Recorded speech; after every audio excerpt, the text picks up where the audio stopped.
Hello student, very good evening and welcome today session of computer science. तो filler form पे आपका स्वागत है।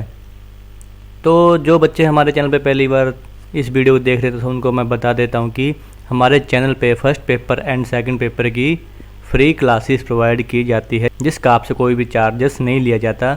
बिल्कुल फ्री में हम यूजीसी नेट की तैयारी करवाते हैं और जो आपको क्लासेस करवाई जाती हैं ये आपके लिए काफ़ी हेल्पफुल होने वाली है, जो आपको नेट और जेआरएफ क्रैक करने में काफ़ी हेल्पफुल रहेगी। और अगर अभी तक आपने हमारे व्हाट्सएप और टेलीग्राम ग्रुप को ज्वाइन नहीं किया तो वीडियो को डिस्क्रिप्शन में उसका लिंक दिया है, तो अभी के अभी जाके हमारे टेलीग्राम और व्हाट्सएप ग्रुप को ज्वाइन कर लीजिएगा, ताकि आपको सारी अपडेट हमारे चैनल की मिलती रहे। और ये है हमारी फिलर फॉर्म की ऐप। इसे आप प्ले स्टोर से इजीली डाउनलोड कर सकते हो। आपको बस प्ले स्टोर पर जाके सर्च करना है द फिलर फॉर्म, और ऐप डाउनलोड करने के बाद आपको उसमें रजिस्टर करना, जिसका रजिस्ट्री बिल्कुल फ्री है और आप इस्तेमाल कर सकते हो फ्री ऑफ कॉस्ट। और आपको इसमें बहुत सारे मॉक टेस्ट एंड क्विज मिलेंगी जो आपको काफ़ी हेल्प करेगी। और ये जो बच्चे हैं जिनकी आपको फ़ोटो दिख रही है, ये हमारे चैनल पे पेपर 1 की तैयारी करते हैं, जिनका जेआरएफ हो चुका है। अगर आप भी चाहते हैं कि हमारा जेआरएफ और नेट क्वालिफाई हो जाए तो डेली बेसिस पे हमारी फर्स्ट और सेकंड पेपर की क्लासेस लेते रहिए। तो चलिए स्टार्ट करते हैं हमारी क्लास। तो ये है हमारी क्लास का होमवर्क जो मैंने आपको कल दिया था। जो हमने कल टॉपिक किया था फजी सेट में, उस अकॉर्डिंग आपको इसका सोल्यूशन फाइंड करना था। तो हमारे पास membership function A and B दिया गया है, इसको हमें फाइंड आउट करना है ए इंटरसेक्शन बी इनका होल कॉम्प्लीमेंट। जैसे हमने कल पढ़ा था, जो हमारा इंटरसेक्शन होता है उसमें क्या लेना होता है, हमें मिनिमम वैल्यू क्या करनी है, काउंट करनी होती है। तो चलिए मैं इस आपके लिए एक बार सॉल्व कर देता हूँ। तो इन दोनों में से मिनिमम वैल्यू क्या है 0.1, और इनमें से मिनिमम वैल्यू क्या है 0.3, एंड इनमें से मिनिमम वैल्यू क्या है 0.6, और इनमें से मिनिमम वैल्यू क्या है 0.3 एंड इनमें से 0.1। तो कई बच्चे सोचेंगे कि मिनिमम वैल्यू निकालनी है, होल कॉम्प्लीमेंट देखा नहीं, तो सीधा इसका आंसर टाइप कर दिया 3। बट ये आपका रॉन्ग हो जाएगा, क्योंकि इसमें पूछा गया है, इंसर्शन तो पूछा गया है कि मिनिमम वैल्यू काउंट करनी है, बट इसमें होल कॉम्प्लीमेंट दिया गया। जब आपका ये वैल्यू मिनिमम ये निकल जाएगी तो आपको क्या करना है, इसका कॉम्प्लीमेंट करना है। तो कॉम्प्लीमेंट क्या था 1 माइनस मेंबरशिप फंक्शन। तो कॉम्प्लीमेंट हमें क्या करना है, सिर्फ जो हमारी मेंबरशिप फंक्शन होगी उसमें से सिर्फ 1 माइनस करना है। तो हमारे इंसर्शन के बाद जो वैल्यू है ये निकल के, ठीक है, ओके। देन इसमें क्या करना है, हमें कॉम्प्लीमेंट लगा देना है। तो 1 माइनस 0.1 कितना होगा 0.9, और 1 माइनस 0.3 कितना होगा 0.7, एंड 1 माइनस 0.6 कितना होगा 0.4, एंड 1 माइनस 0.3 कितना होगा 0.7, एंड 0.1 माइनस 1 कितना होगा 0.9। तो इसका आंसर हो जाएगा ऑप्शन ए, जो कि बिल्कुल राइट है। तो नेक्स्ट बढ़ते हैं हमारे टॉपिक की तरफ, जो आज का हमारा रहने वाला है। तो आज हम पढ़ेंगे जेनेटिक एल्गोरिदम।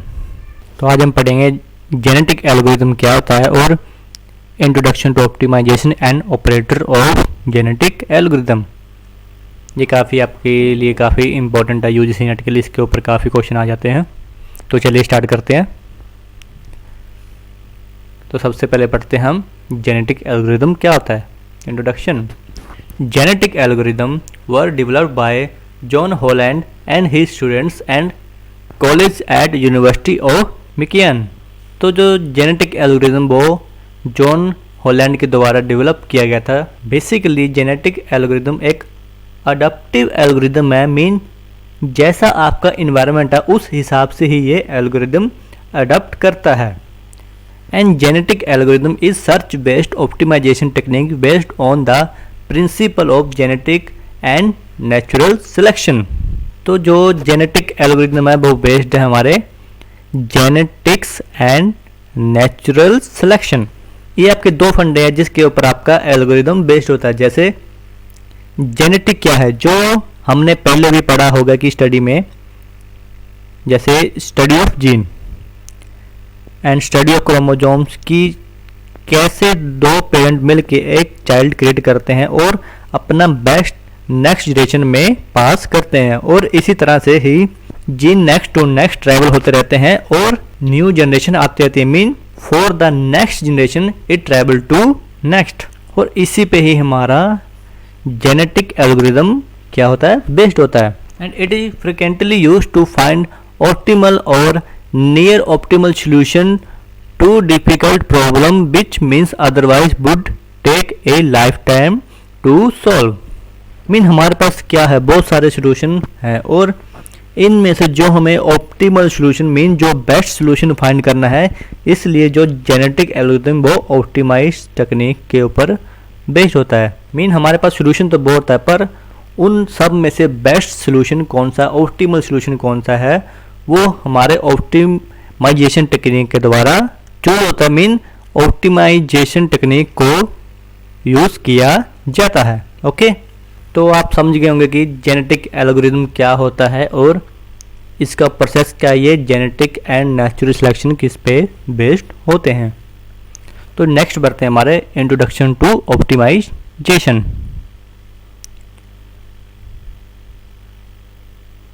तो जो हमारा ऑप्टिमाइजेशन है, optimisation is the process of making something better. In any process we have a set of inputs and set of outputs so as in following figure। तो जो हमारा ऑप्टिमाइजेशन का प्रोसेस है making something better, mean जब gene combine होंगे तब something better ही produce करेगा। जैसे सेट ऑफ इनपुट है और ये क्या प्रोसेस हो रहा है, सेट ऑफ आउटपुट्स। मीन जब जीन दो कंबाइन होंगे तो उनका प्रोसेस होगा तो क्या होगा, एक बेस्ट आउटपुट प्रोड्यूस करेंगे।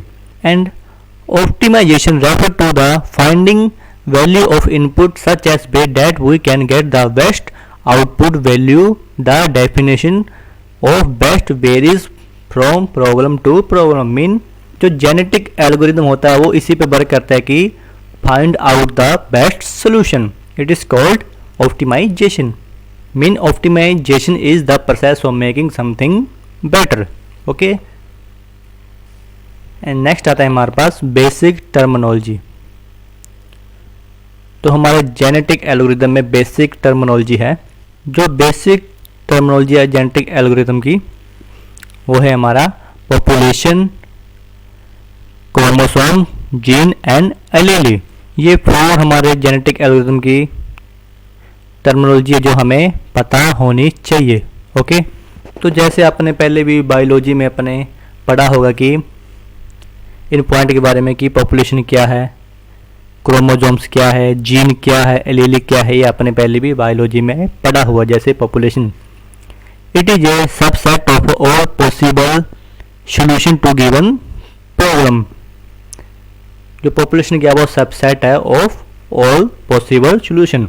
तो हमारे पास क्या है, पॉपुलेशन बहुत ज़्यादा है। इस गिवन पॉपुलेशन में से हमें बेस्ट सॉल्यूशन को क्या करना है, फाइंड आउट करना है, जिसको हम बोलेंगे द पॉपुलेशन। एंड नेक्स्ट है हमारे पास chromosome. A chromosomes is one such solution to given problem. तो क्रोमोसोम्स क्या है, one such solution to the given problem.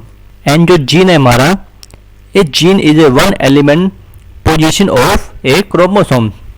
And इसी प्रकार एलीली हमारा, it is the value a gene take for a particular chromosomes. Mean जो हमारे chromosome होते हैं वो फिक्स नहीं होते कि ये रैंडमली फिक्स होते हैं। जैसे ये क्या है हमारा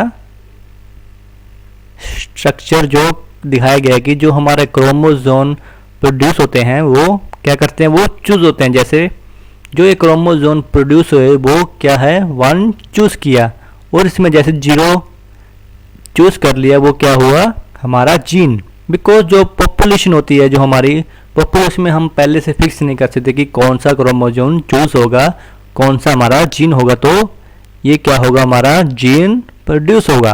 तो जीन जो होगा वो होगा 0 and it is will be एलीली।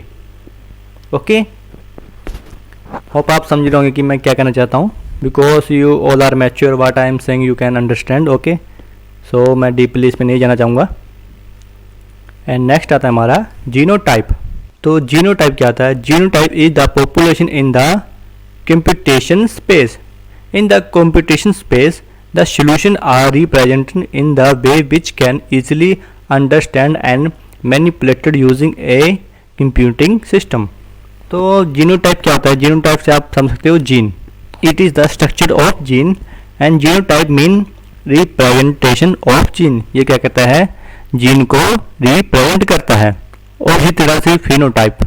तो फिनोटाइप क्या होता है? ये होता है population in the actual real world solution space in such which solution are represented in the way that are represented in the real world mean physically representation. जो phenotype होता है वो physically representation करता है. मीन आप जी से याद कर सकते हो. जीनोटाइप क्या करता है? जो जीन को रिप्रेजेंटेशन करता है. जो फिनोटाइप होता है वो फिजिकली को रिप्रेजेंटेशन करता है. ये हो गया हमारा genotype and phenotype. And next आता है वेरी वेरी इंपॉर्टेंट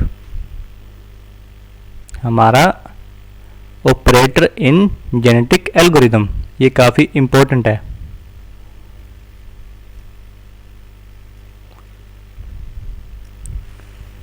तो ये है हमारा basic structure of genetic algorithm का.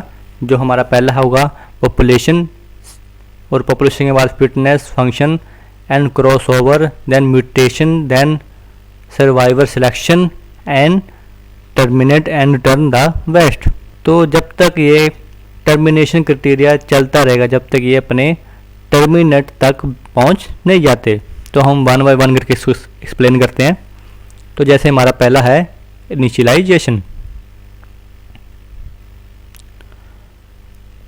तो इनिशियलाइजेशन क्या है? Randomly generate a population with multiple chromosomes. तो जैसे मैंने पहले भी आपको बताया कि हमारे पास जो क्रोमोसोम्स होते हैं वो रैंडमली जनरेट होते हैं. जैसे हमारे पास कोई फिक्स नहीं होता कि हमारे पास सेम ही ये क्रोमोसोम जनरेट होंगे. फॉर एग्जांपल जैसे आप दो पेरेंट होता है, जो उनका चाइल्ड होता है, उनके अंदर बिल्कुल जो उनका फेस होता है बिल्कुल सेम नहीं होता, बिकॉज उनमें क्या होता है, थोड़ा डिफरेंस होता है. तो ऐसे ही ये फिक्स नहीं होता, ये रैंडमली जनरेट करता है मल्टीपल क्रोमोसोम्स को. ओके. एंड नेक्स्ट आता है हमारे पास डेफिनेशन द फिट फंक्शन. तो फिट फंक्शन क्या है हमारा? Now we need to define the evolution criteria for best chromosome solution. Each chromosome is assigned with a fitness score by the fitness function which represent the goodness of the solution.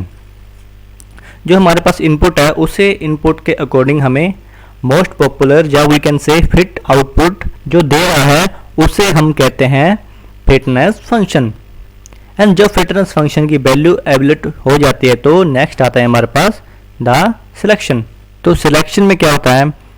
Selecting the top two fittest chromosomes for creating the next generation. Mean जिन क्रोमोसोम्स का good score होगा उसे हम select करेंगे. And her chromosome का अपना score होता है. ओके.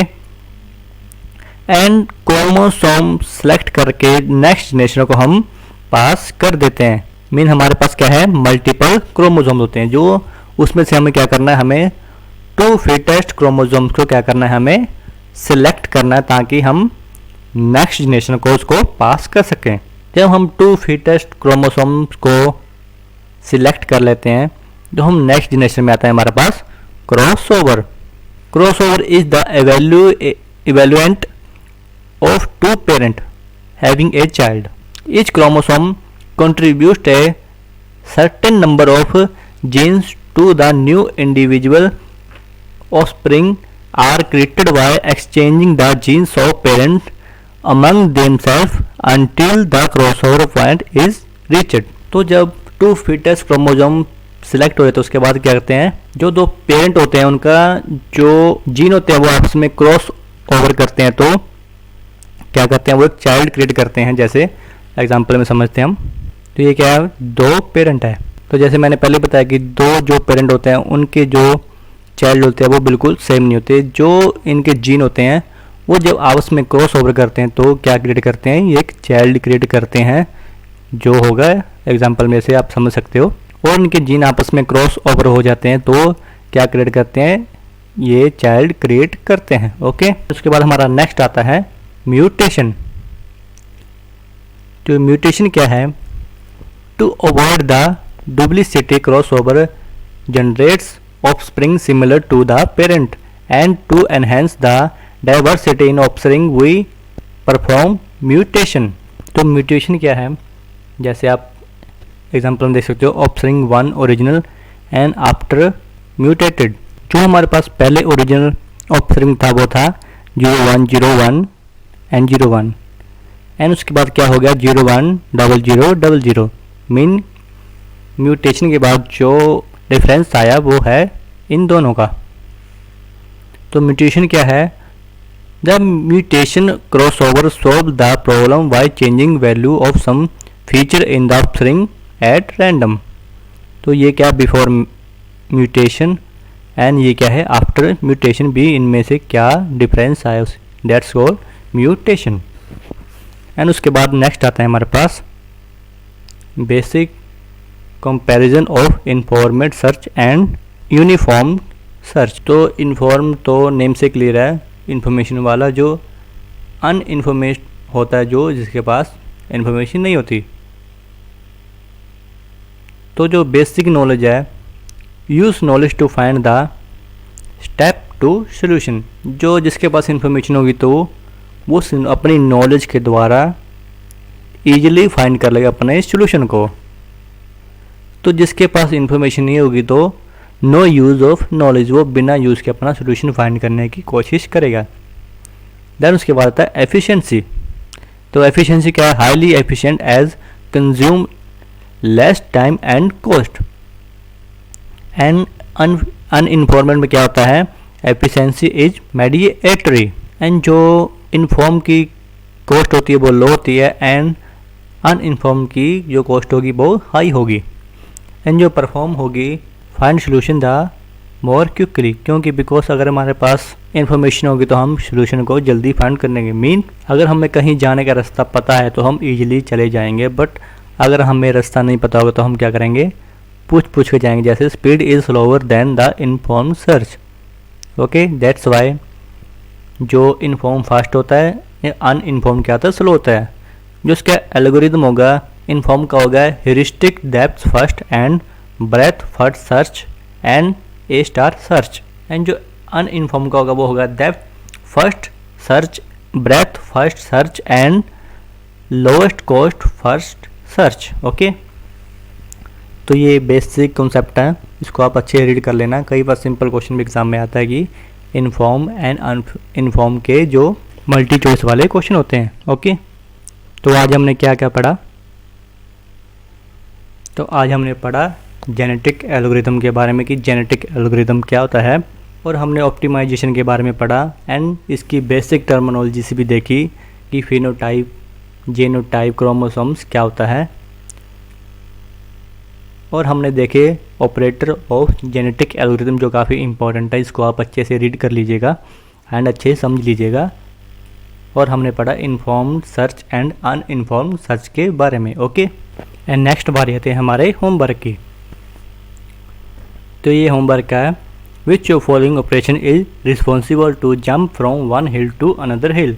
इसका आंसर देना आपको नीचे कमेंट बॉक्स में। ओके, तो आज के लिए सिर्फ इतना ही दोस्तों। तो होप आपको ये वीडियो पसंद आई होगी। अगर वीडियो पसंद आई तो वीडियो को अभी के अभी लाइक कर दीजिए, और अगर आप चैनल पे पहली बार विजिट कर रहे हैं तो चैनल को सब्सक्राइब कर दीजिए, ताकि आपको इसी तरह हम फ्री क्लासेस प्रोवाइड करते रहें। और हमें फीडबैक ज़रूर दीजिएगा कि आपको एक क्लास कैसी लगती है, ताकि हम और भी इसे इम्प्रूव कर सकें। एंड जैसे मैं आपको डेली बताता हूँ कि ये हमारी फिल द फॉर्म की साइट का लिंक, इसको आप गूगल में टाइप करके हमारे क्लास के सभी नोट्स डाउनलोड कर सकते हो, जो आपके लिए काफ़ी बेनिफिट होगा। तो मिलते हैं नेक्स्ट क्लास में न्यू टॉपिक, न्यू कंटेंट के साथ। Thank you for watching this video. This is Sanjay signing off, bye bye.